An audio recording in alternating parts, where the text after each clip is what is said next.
اور تیسری بات فرمائی وَلَا تَقْرَبُوا الْفَوَاحِشَ مَا ظَهَرَ مِنْهَا وَمَا بَطَنَ، اور فرمایا کہ بے حیائی سے بچو، بے غیرتی. جس معاشرے میں بے حیائی آتی ہے، زنا آتا ہے، زنا آتا ہے نسل تباہ و برباد ہو جاتی ہے، خاندان ٹوٹ جاتا ہے، خاندان بکھر جاتا ہے. ہمارے مسائل اور ہیں، ہماری پریشانی ہماری بددیانتی، کھوٹ، جھوٹ کی وجہ سے کچھ نہ کچھ ہمارا فیملی سسٹم پھر بھی موجود ہے. لیکن یورپ تباہ ہو چکا ہے، مغربی ملک تباہ ہو چکے ہیں کہ ان کا فیملی سسٹم ٹوٹ چکا ہے. وہاں نہ کوئی ماں ہے، نہ کوئی باپ ہے، نہ کوئی بھائی ہے، نہ کوئی بہن ہے، نہ کوئی بیٹی ہے، نہ کوئی بیوی ہے. وہ انتہائی کرب کا شکار. مجھے ڈاکٹر ملا، میں امریکہ سے آیا ہوا تھا، رائمنڈ ملا. میں نے کہا تم کس چیز کے ڈاکٹر؟ کہا میں بچوں کا ڈاکٹر ہوں، نفسیاتی مریض. میں نے کہا ہے بچے بھی نفسیاتی مریض ہوتے ہیں؟ کہ اتنے مریض ہیں کہ میری لسٹ 6 مہینے بعد ڈیٹ ملتی ہے، میری لسٹ میں 6 ماہ بعد اس کا نمبر آتا ہے، اتنے مریض ہیں لائن. میں نے کہا اس کی کیا وجہ ہے؟ کہا ماں باپ نہیں ہیں. باپ تو ہوتا ہی نہیں ہے، بوائے فرینڈ ہے، جب وہ حمل ہوتا ہے وہ چھوڑ کے بھاگ جاتا، وہ کسی اور لڑکی کو لے لیتا. اکیلی لڑکی بچہ جنتی ہے، پھر اس نے جاب کرنی ہے، اپنا گھر چلانا ہے، تو بچوں کو چھوڑتی ہے. وہاں وہ کیئرنگ بنے ہوئے ہیں ہاؤس، جہاں یہ پورا کاروبار ہے کہ بچوں کو وہاں چھوڑ کے چلے جاؤ. وہاں بچے کے پاس ماں نہیں ہے، باپ نہیں ہے، بہن نہیں ہے، بھائی نہیں ہے. وہ آنکھ کھولتا ہے تو ایک غیر مانوس ماحول میں ہوتا ہے. کہا ہم وہاں جہاں یہ بیبی کیئرنگ بنے ہوئے ہیں سینٹر، وہاں دیواروں کے اوپر فوم لگا ہوا ہے، چونکہ بچے ٹکرے مارتے ہیں دیواروں میں، اپنا سر پھاڑ لیتے. تو وہ ہم سے زیادہ تباہ معاشرہ ہے کہ وہاں بوڑھے کی زندگی نہیں ہے، جوان کی زندگی نہیں ہے، عورت کی زندگی نہیں ہے، مرد کی زندگی نہیں ہے. اور یہ وہ یہاں تک پہنچے بے حیائی. عورت کو ننگا کیا تباہ ہو کے، عورت کو مرد کے ساتھ بٹھایا تباہ ہو کے. میرے رب نے حد فاصل قرار دیا. عورت الگ جنس ہے، مرد الگ جنس ہے. عورت کے لیے گھر کی زندگی ہے، مرد کے لیے بازار کی زندگی ہے. جب تم بڑے دانشور بنو گے اور ایک ڈیسک پہ ان کو بٹھاؤ گے تو بے حیائی. آج کی یونیورسٹیوں میں جو کھلم کھلا، میں زبان سے کیسے کہوں، اپنا ہی پیٹ ننگا کرنے والی بات.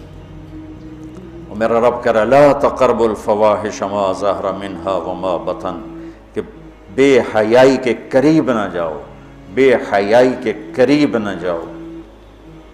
کہ اچھا یعنی زنا کے بارے میں اجل لا تقربوا الزنا، یہ نہیں کہا کہ لا تزنو، زنا نہ کرو، کہا لا تقربوا، زنا کے قریب نہ جاؤ. قریب جانے کا کیا مطلب ہے؟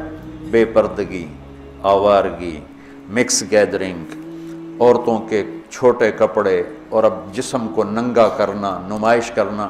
یورپ کی عورت بیچاری کو تو پتہ نہیں ہے، وہ نہ ماں ہے، نہ بیٹی ہے، نہ بہن ہے، نہ بیوی ہے. وہ ایک ٹیشو پیپر ہے، استعمال کر کے پھینک دیا جاتا ہے. مغرب کی عورت انتہائی مظلوم ہے. دیکھنے میں وہ نظر آ رہا ہے آزادی نہیں ہے، اللہ کی قسم کربناک زندگی ہے، کربناک زندگی. اس لڑکی کا کیا حل ہوگا جو 11 سال کی عمر میں اپنا خاوند ڈھونڈنا شروع کرے اور 20 نوجوان اسے استعمال کر کے پھینکتے چلے جائیں. اس کی کیا زندگی ہوگی؟ اور اس نوجوان کی کیا زندگی ہو جو بیوی کی تلاش میں دھکے کھا مر جائے اور اسے کوئی وفادار لڑکی نہ ملے. عورت کو شوہر نہیں ملتا، مرد کو بیوی نہیں ملتی، تو اس لیے وہاں کی نسل گھٹ گئی ہے. تو میرا رب کہتا ہے لا تقربوا. لا تقربوا کا مطلب ہے کہ جو چیزیں بدکاری کو ہوا دیتی ہیں وہ ہے مرد عورت کا کھلا اختلاف، عورت کی بے پردگی، اور عورت کا کپڑوں سے باہر آ جانا. مرد پورے کپڑوں میں اور عورتیں ٹانگیں ننگی کرتی جا رہی ہیں، رانیں ننگی کرتی جا رہی ہیں، بازو ننگی کرتی جا رہی ہیں. کوئی تو عقل کی بات ہو. یہ شیطان نے عورت کو الٹے راستے پہ چلایا اور اس نے اپنی عزت بھی گنوا دی، عصمت بھی گنوا دی، اور اپنا مقام اور مرتبہ بھی گنوا دی. تو شرک نہ کرو،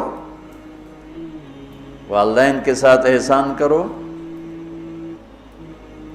اور فرمایا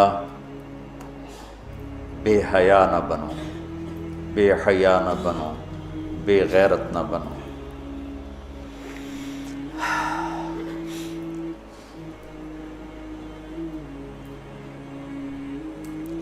اور لا تقتلوا النفس التي حرم اللہ الا بالحق ذالکم وصاکم بہ لعلکم تعقلون۔ یہاں ایک وصیت پوری ہو جاتی ہے، اور کسی کو قتل ناحق نہ کرو، قتل ناحق۔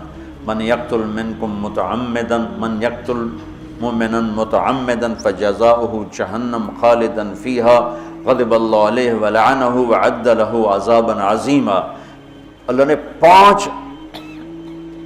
پانچ عذاب سنائے ہیں۔ جو کسی مسلمان کو جان بوجھ کے قتل کرے گا اس کی جزا ہے جہنم، خالدن فیہا، ہمیشہ رہے گا، غضب اللہ علیہ، اور اللہ اس کا اس پہ غضب ہوگا، ولعنہ، اور اللہ کی اس پہ لعنت ہوگی، وعد لہ عذابا عظیم، اور اس کے لیے عذاب عظیم تیار کیا ہوا ہے۔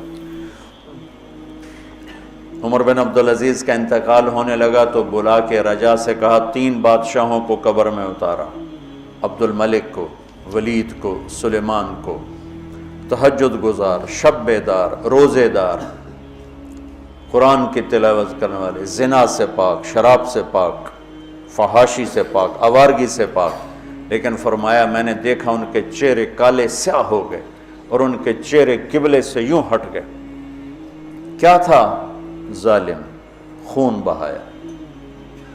سلیمان کی میت کو قبر کے قریب کیا تو ہلنے لگی، تو اس کے بچوں نے کہا ہمارا ابا زندہ ہے۔ عمر بن عبدالعزیز نے فرمایا زندہ نہیں، عذاب قبر شروع ہو گیا ہے، قبر میں جانے سے پہلے ہی عذاب قبر شروع ہو۔ بل عجل اللہ بالعقوبہ۔ ان کا ایک جرم تھا تینوں کا، ظالم، ظلم، خون پانی کی طرح بہایا۔ تو میرا اللہ کہتا لعنت ہے اس پر جو قتل کرے گا، غضب ہے اللہ کا جو قتل کرے گا، ہمیشہ جہنم میں جلتا رہے گا جو قتل کرے گا، اور عذاب عظیم ہے جو قتل کرے گا۔ تو یہ ذالکم وصاکم بہ لعلکم تعقلون، اللہ تمہیں یہ وصیت کر رہا ہے تاکہ تمہیں عقل آئے۔ فرما عداوتوں کو دور فرما، جو صاحب اولاد نہیں ان کی جھولیوں کو اولاد سے بھر دے، نیک و صالح عطا فرما۔